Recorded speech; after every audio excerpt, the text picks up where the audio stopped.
So we're continuing our conversation with the candidates. And next up, we welcome to the program candidate for Councillor at Large in Quincy, Herbert Ali Shaughnessy is joining us. Great to see you, Ali. Thanks for coming by. Good morning, Joe. Thanks for having me. Yeah, it's been a little while actually since you and I caught up. Yeah, 2017, the last time I ran for Ward 6 councillor. Right.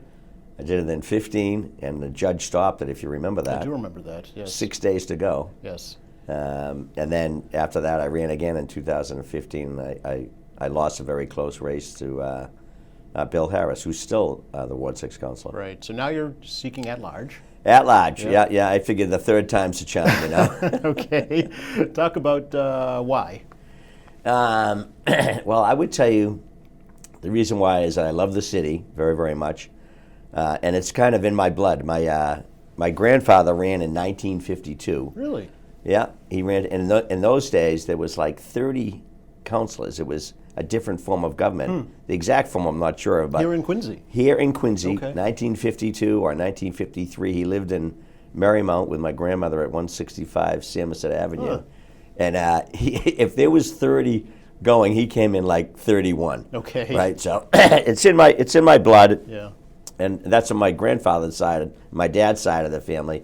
On my mother's side of the family, my grandmother on my mom's side, she was actually the cook at the Elks in Quincy Center, right near the Quincy Sun. No kidding. And she ended up becoming very successful because as she was a cook over there, she made chicken pot pies, and the members, the Elks members, convinced her to sell them to the public. Mm-hmm. And she actually got bought out by like some supermarket chain. It was Ma Ferguson's chicken pot pies from Quincy. She sold her house to Arthur Tobin. Oh, no. So I have political blood in my body, and I love the city of Quincy, and I want to give back to the city that's given me so much because I've been blessed. I've really been blessed, Joe. Sounds like you have deep roots in the city, but for folks who might not be familiar with it, give us a little history of Ali Shaughnessy. Yeah. So I went to Braintree High School. I have a twin brother, Tom. We went to Braintree High School, but my mom and my dad were both from Quincy, so on the weekends they came to Quincy all the time from Braintree because all their friends were in Quincy. So my dad was best friends with Arthur Morrissey, Mike Morrissey's dad, and Marion, his wife, was my mom's best friend. So every weekend we would spend at the Morrissey's house on Colby Road in the summertime, and then we'd walk down to Squantum Yacht Club and we'd go sailing. And Marion was such a nice friend to my mom because my mom had some problems. Good woman, but she had some problems. And Marion said, I'll take care of the boys. And we could stay at the Morrissey's house. It just was another couple of mouths to feed. They didn't care. They had all kinds of kids. And we would walk down and go sailing down at Squantum Yacht Club. So I had a very enjoyable childhood. I got to grow up in both Braintree and Quincy. Yeah. But I mean, I call Quincy my home. I've been here the most. All my roots are really from here in Quincy, and I want to give back to it. Been 2 years now. It goes by pretty fast. Mm-hmm. And I enjoy that tremendously because I feel as though I'm getting very involved. A lot of these developers that I have met, or as I meet as I go along, I've met over the years in my own business. So as you may know or not know, I own my own crane service. And of course, my family was in the crane service business. I'm a local 4 union crane operator. I own Alley Cat Crane Service with a nickname under Alley. Sure. So yeah, I volunteer for the planning board. So I have the opportunity to really see these developments and the developers when they come to the city and they have to go in front of the board. And it's not a slam dunk by any means. Yes. It's a volunteer board. Yes. And we question everything that we can and what we think might be wrong, might be right. And we'll throw out different ideas, and if we like something, we tell them. If we don't like it, at this point in my life and at this age, Joe, I'm not afraid to tell them that I don't like something. I go back to the drawing board. That's why it's called the planning board. Mm-hmm. Go back and let's do it again. Yeah. So. Would you be able to continue to serve if you were? You know, it's an appointed position. Yeah. I serve at the behest of the mayor. Right. I would hope that I could continue on, but it may. If I'm fortunate and I get elected as a councillor at large, I would think that the mayor would open that up for another position for another person to come in. So I'd like to stay on until the election, and if I win, then I'll send in my resignation if the mayor would like me to. I see. And if I don't win, then maybe I could stay on and still stay as an active person on the planning board. Sure. Okay. But either way, I'll stay active doing something in the city, win or lose. So. Okay. If you do win, can we talk a little bit about what you'd like to do on the council? I'm sorry? If you do win, what would you like to do as a city councilor? I think mainly that like my thoughts on the city council is that if we look at how Quincy's growing and how rapidly it grows, and all the developers that are coming down here, because it's no secret to any of the developers in Boston that Quincy is open for business, and you can see that with all the growth. And I know it's very difficult to balance, and being on the planning board, that's really a balancing act, right?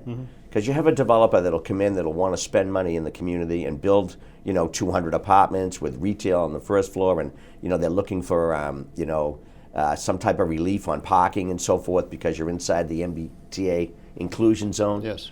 And so it's I'm kind of from Missouri though, like they'll say to you, hey, we only need one parking spot for every bedroom, and we want to do 2 bedrooms for each parking spot, and because no one's going to bring their car here. And I'm kind of like I'm the pessimist. I'm going to say, no, I think they're all going to bring their cars here. And even though they're close to the T and they can walk to the T, it's a tough balance. And traffic, it's if you think about things that affect the city the most, if we talk about traffic, transparency of government, and taxes, all 3, and not necessarily in that order. Because if we go with like taxes, let's talk on the tax side of the equation first. So if you bring in more and more developers to the city, and it does affect the traffic, even though you may have the best studies and say it's not going to affect it too much, it does to a certain degree. But you have to remember, we're a pass-through city as well. I know that sounds a little bit derogatory, oh, you're just passing through, but it's true. I mean, there's a lot of people that travel from Boston in the north, traveling south to Hingham, Weymouth, and so forth, and they travel through our city. They may not even stop here, but they go down Quincy Shore Drive, or they go up Hancock Street, they jump onto 3A. So that is an increase in traffic. Now, I don't know how you could count, which cars go to Hingham and so forth. And for sure, there's a lot of traffic coming through, but it's not all our traffic. So it's kind of like, so it's a balance. It's a balance there. And we're growing. And as you bring developers in, and they come to us with their plans, for all these developers that come in and they produce more housing stock, you'd like to think that with more housing stock, you have a larger supply. Now, if you have a larger supply, you would think economically you'd have a reduced cost, right? So it becomes a little bit more affordable. And that large housing stock presents more and gives the city more taxes. So if we can bring in more residential taxes by the developers coming in, hopefully it can offset the taxes that we're already paying on our properties, especially for the elderly, Joe. And I hate to tell you this, but I'm one of those people that are in the elderly, right? Because I mean, the average person, their highest earning years are 25 to 65. So they buy a house at 25 years old. It gets assessed at $500,000. They're paying the taxes on the $500,000 for the next 40 years. Hopefully, they can pay their taxes. They make a lot of money. They do well. Everybody's healthy and happy. You'd like to stay in your house. We have to figure out a way, and I don't know the way, but I can tell you I have some ideas about it, and it's not necessarily my idea. My friend, Mr. Kiley, an elderly guy, 84 years old, lives out in Squantum. He came to me with a brown paper bag, ripped off Stop and Shop, wrote his notes and said, we have to do something for the elderly for taxes. It continues to go up, but we have fixed income. Yeah. So what do we do to offset that? Well, I mean, a residential tax exemption has been suggested. Is that something? It has been suggested, and I think, and if they could take advantage of that, I don't think that's a bad thing. Okay. I think that's probably a good thing to do, but that then goes to the next generation as well. Right. But that's okay, because we want the elderly to stay in their houses that they paid for and taken care of and so forth.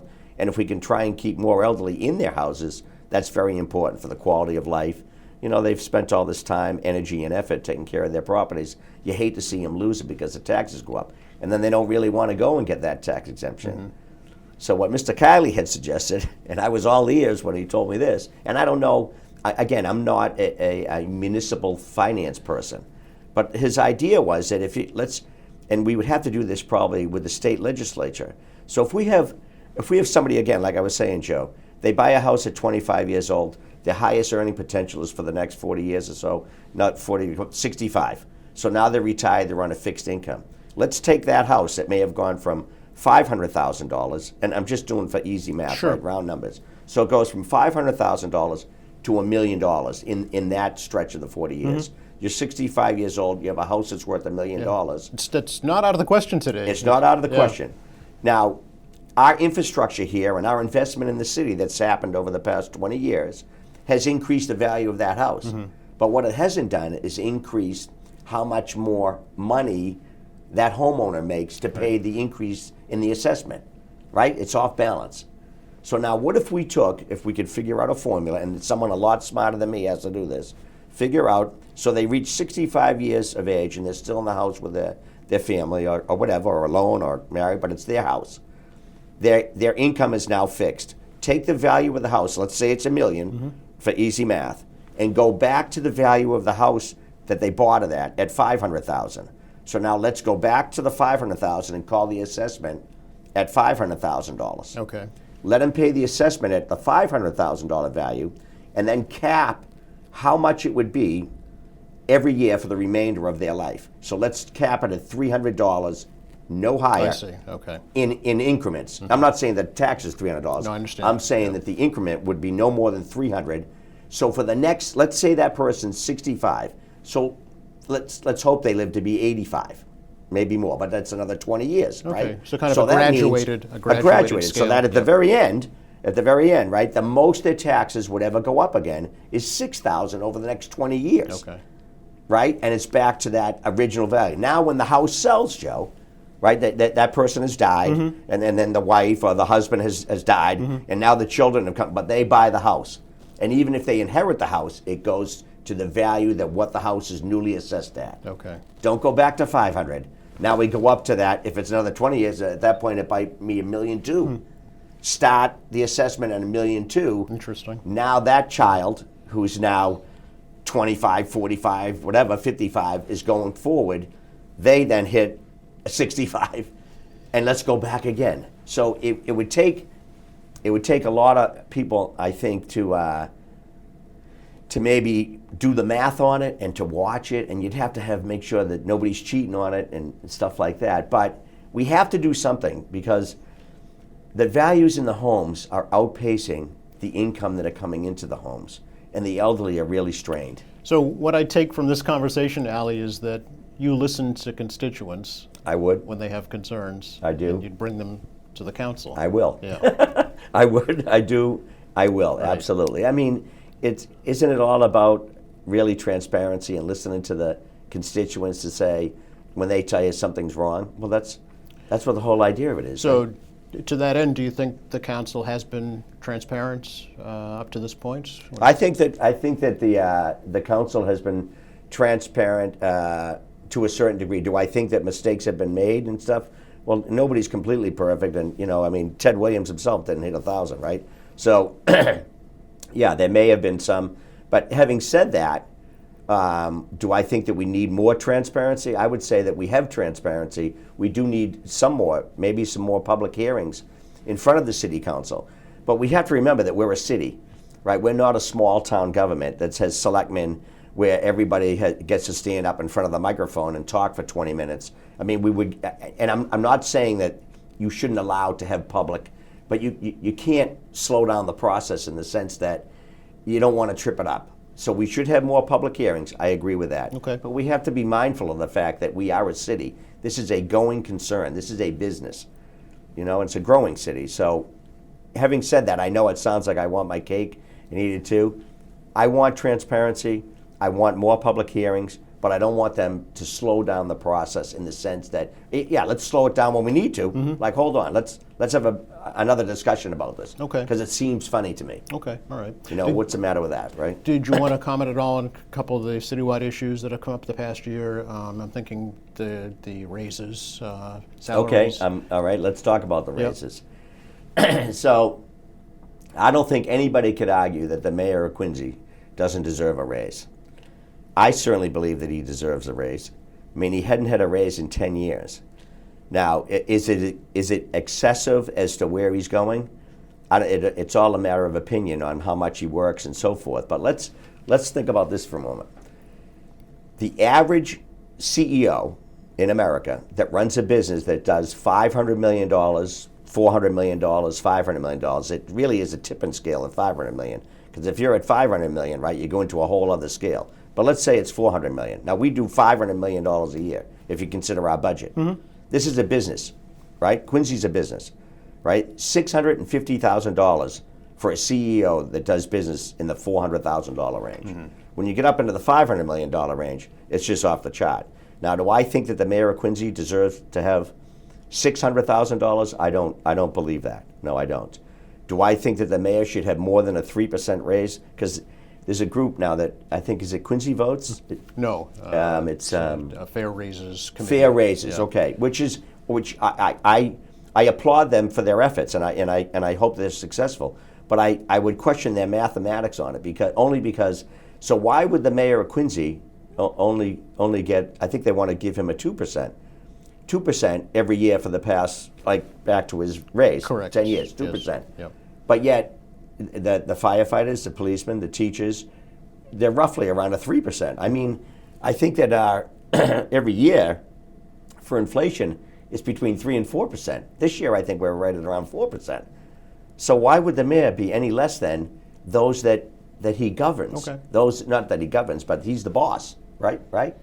I guess the question came up as the process for how the Yeah. Oh no. raises I were think determined. that I think was the process flawed in retrospect. I mean, I wasn't involved with the process. Right. Obviously, I'm not a city councilor yet. I hope to be. I think that it was probably a flawed process. But having said that, you shouldn't be penalizing the mayor because it's a flawed process per se. He certainly didn't have the intention of trying to flaw the process. Okay. And nobody in the city can tell me that this guy doesn't deserve a mayor. I mean, he works 24/7. We have people on the payroll that get paid a lot more than the mayor does, and the mayor's on call 24/7. Right? The fire alarm doesn't go off, the police alarm doesn't go off. Guess what? He has to answer the phone call because he is the chief executive officer. He's responsible for the entire city, so why shouldn't he be paid for it?